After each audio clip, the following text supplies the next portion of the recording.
Bom dia, boa tarde, boa noite. Professor Ronaldo, de novo com vocês. Hoje vamos tratar da crise do Império Brasileiro, período que se estende de 1870 a 1889. Iremos explicar essa crise através de 4 tópicos: a questão social, a questão militar, a questão religiosa e o avanço do movimento republicano no Brasil. Na primeira fase, trataremos da questão social. Posteriormente, numa segunda aula, trataremos das 3 outras questões. Então, vamos lá. Questão social trata da crise do escravismo, da transição do trabalho escravo para o trabalho assalariado no Brasil. Vamos começar a falar do contexto que motivou essa transição. No primeiro momento, podemos lembrar da Lei Eusébio de Queiroz, que em 1850, ao proibir o tráfico negreiro no Brasil, fez com que o valor do escravo crescesse consideravelmente dentro do mercado brasileiro. Isso faz com que a relação custo-benefício passe a ficar negativa para o fazendeiro, pois, ao mesmo tempo, verifica-se a entrada cada vez maior de trabalhadores imigrantes provenientes da Europa. Um segundo fator é o posicionamento abolicionista de membros do Exército Nacional. Também podemos mencionar a participação cada vez mais ativa de setores da sociedade brasileira que se engajavam na luta contra o trabalho escravo.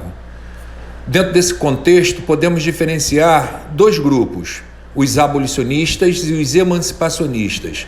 Os emancipacionistas acreditavam na eficiência das leis, da questão legal para combater o trabalho escravo. Por outro lado, os abolicionistas acreditavam em ações diretas, às vezes violentas, para viabilizar o fim do trabalho escravo no Brasil. Por último, podemos voltar a mencionar a chegada de trabalhadores imigrantes, de europeus pobres. E aproveitando esse gancho, vou diferenciar 2 tipos de trabalho imigrante no Brasil.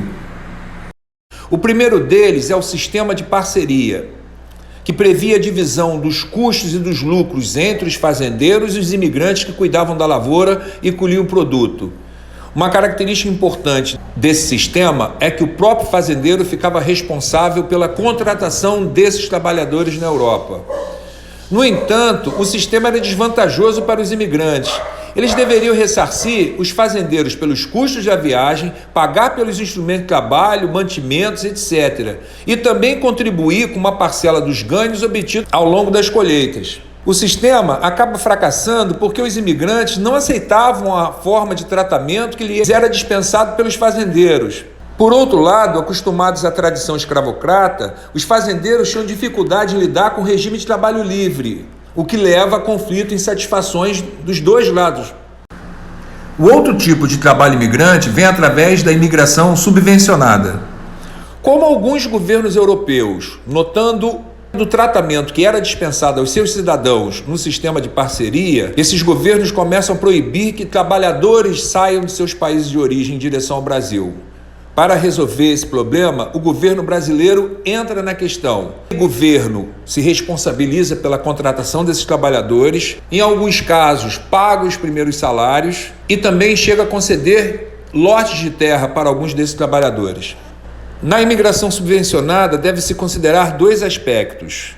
Ela atende à necessidade dos proprietários de terra, que precisam de mão de obra, mas também será utilizada pela administração governamental numa tentativa de civilizar a população brasileira. Numa visão racista, o governo, procurando branquear a população brasileira, incentiva a chegada de europeus e não opta pela contratação de negros e asiáticos.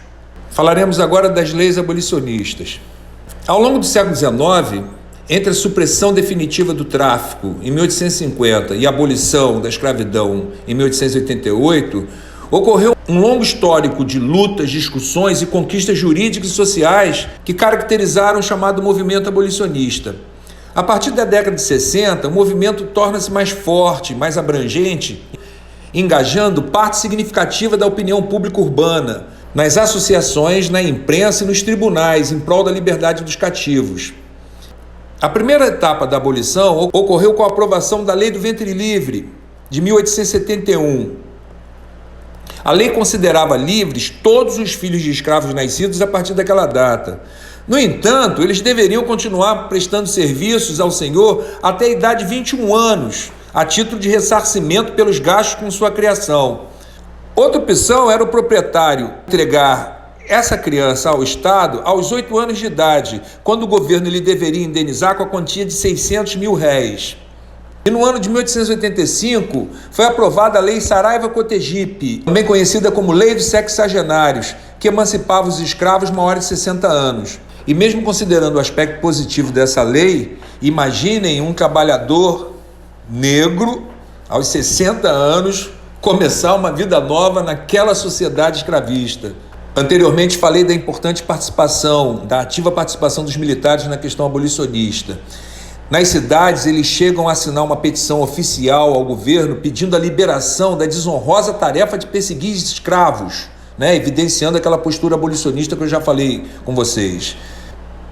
Então, gente, por conta de todos esses fatores mencionados, em 13 de maio de 88, a princesa Isabel, que havia assumido provisoriamente o governo, pois Dom Pedro havia se afastado para tratamento de doença na Europa, assina a Lei Áurea, dando golpe de misericórdia naquela falida instituição. A questão é que, abolida a escravidão, faltava discutir o lugar social do ex-escravo naquela sociedade que estava se formando e também tentar remover aquela herança, aquele legado de mais de 3 séculos de escravidão no Brasil. Posto isso, podemos lembrar do último tópico dessa questão social, a inserção do negro na sociedade brasileira, que a lei, que a abolição da escravidão, trouxe a liberdade, mas não necessariamente trouxe a condição de cidadão, de cidadania plena para esse cativo. A Lei Áurea não foi acompanhada de nenhuma outra grande reforma social, como, por exemplo, a reforma agrária, e devemos lembrar que a Lei de Terra dificultava cada vez mais o acesso do pobre àquele importante meio de sobrevivência. Também não ocorreu naquele período uma reforma educacional, que permitisse a esse ex-cativo melhorar sua condição. Dessa forma, como foi conduzida essa liberdade, essa abolição, sobra ao negro a condição de marginal dentro da sociedade brasileira. E marginal não no conceito criminológico, mas no conceito sociológico. Ele vai ficar à margem, fora dos benefícios dessa sociedade que está sendo construída. Normalmente, quando eu estou dando aula, eu peço aos meus alunos para fazerem um exercício, e pensarem da seguinte forma: pensem em quantos professores negros vocês tiveram até agora na vida escolar de vocês. Para minha tristeza, quase sempre os alunos param para pensar e ficam contando nos dedos. Lembro que teremos uma segunda parte dessa aula sobre a crise do Império Brasileiro, onde trataremos das questões militar, religiosa e do avanço do republicanismo no Brasil. Espero continuar contando com a atenção de vocês. Um forte abraço e até lá.